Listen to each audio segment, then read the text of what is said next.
The little bit fun starter for today's topic is that the Commission President of the EU says she tends to forget about handling the UK exit from the EU from time to time. But anyone remember the UK? Yeah. Well, from the beginning, the mandate was very challenging. That was said by European Commission President Ursula von der Leyen when she told this reporters in Brussels on Wednesday, as she rattled through the main challenges she faced since 2019, focusing on the pandemic and Russia's invasion of Ukraine. It started actually with Brexit. I tend to forget that, but this was the first month of my mandate, she said. Von der Leyen made no reference to Brexit in her annual address to the European Parliament last September even. Von der Leyen, a German conservative, put herself forward this week for another 5 years, running the powerful EU executive, which proposes new European laws. She is the clear frontrunner for the job. The decision will be taken after June's European election by the EU's 27 national leaders, who, according to the Union's treaties, should take the election results into account. Von der Leyen's centre-right political family, that's the European People's Party, the EPP, said on Wednesday that she is their only candidate, meaning she will be endorsed at a party congress in Bucharest in early March. But even now, in the first European election campaign after Brexit, the EU refuses to discuss how it could happen that so many Britons wanted to break away from Brussels, and if their departure has weakened the EU. In June 2016, one day after the British voted to leave the EU, there was a lot going on in the UK and the discussions, and especially discussions about how this could happen. But we know that a lot of populists were involved in that thing. Even at the time, Trump praised the British decision and dealt it out against the other Europeans, especially Germany. This is quite an irritating time, and the Brexit vote was a big surprise to everyone, of course a big party for the Brexiteers. But we have a kind of a déjà vu now, with Trump probably being the next presidential candidate again. And we will discuss a lot of other things than Brexit at that moment, with NATO and a lot of other things. But that we talk about nuclear weapons in the EU is a thing. But the EU, under probably again Ursula von der Leyen, continues to evade 3 long overdue questions. How much has Brexit weakened the rest of the EU?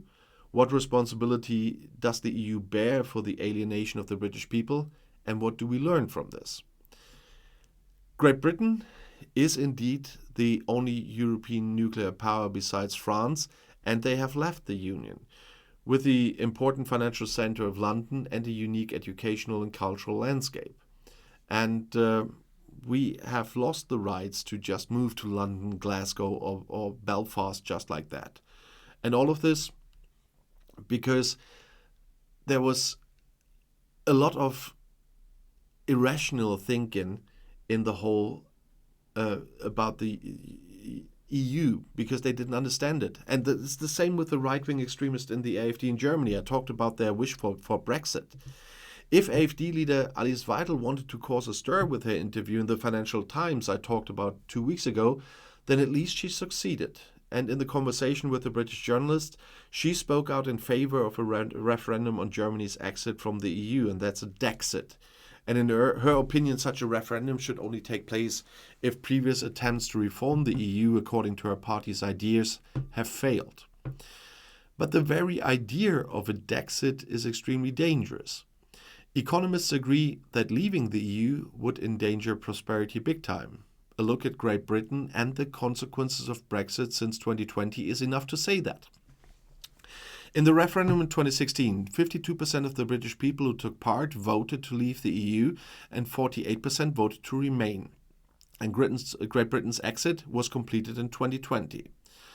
And according to Weidel, it's a model for Germany that you can make such a sovereign decision. Yeah, we're sovereign crap, we know. The model for Germany that Alice Weidel advocates looks like this. According to a current analysis by Bloomberg Economics, The cost of Brexit in Great Britain amounts to £100 billion per year. And the economists estimated that the gross domestic product, the GDP, would be around 4% smaller, and that at least 370,000 workers would be lost as a result of Great Britain's exit from the EU, and many of them in the health sector. Did the UK vote for an act of economic self-destruction in the 2016 referendum is a good question. The evidence currently suggests this, and that also was written by Bloomberg. And other reports and analyses repeatedly show how Britain has damaged itself with Brexit. And things turned out to be more complicated than expected in the first 2 years after Brexit. You know that both the corona pandemic and the energy crisis also left their marks on the British economy, and not only Brexit, but also Brexit. But while many comparable countries such as the G7 have been able to get back on their feet, this is not the case in Great Britain. We see negative effects in all areas, in prices, in investments, in trade, which we can now attribute to Brexit. Not on the pandemic, not on the energy crisis. These are clearly consequences of Brexit. That was explained by business editor Chris Giles in a video from the Financial Times. And this can be seen particularly impressively in the export figures. While exports collapsed everywhere in the world in 2020 due to the pandemic, British exports have not recovered to pre-crisis levels since then, but they have in comparable countries. A practical example is provided by the businesswoman Kiran Todi, who was interviewed in a short film by the Financial Times about the consequences of Brexit for her trade. In reality, between January and June 2021, we did not export anything to the EU, nothing. And her company, which sells tea, had previously traded worldwide, but primarily in the EU. EU customers no longer come to British stands at international trade fairs, as Todi said. In the end, she decided to move her business to the rest of Europe to reduce bureaucracy and export costs. And other companies, especially small companies, for which it was not possible to relocate production to the EU, had to live with a break in their trade relationship with the rest of Europe. The economic damage to Great Britain is enormous, but it would be even greater for Germany if we did a Dexit. Our interconnectedness within Europe is so great that a hard Dexit would be very, very expensive. That would be an economic catastrophe for Germany. That was said by the economist Moritz Schullerich from the Kiel Institute for the World Economy to the German magazine Spiegel. And Marcel Fratscher from the German Institute for Economic Research also told the magazine, Germany is even more dependent on exports and the EU than Great Britain, and therefore a Dexit would destroy millions of jobs and would be one of the biggest mistakes you could ever make. In any case, it is considered unlikely that Germany would actually dare to undertake a Dexit. A referendum is not likely at all in this country because currently it's forbidden. In order to hold such a referendum at all, there would have to be a 2/3 majority in the Bundestag. In Germany, referendums at the federal level are not provided for in the Basic Law, except for reorganization of federal states. So this would first require a change to the Basic Law, our constitution,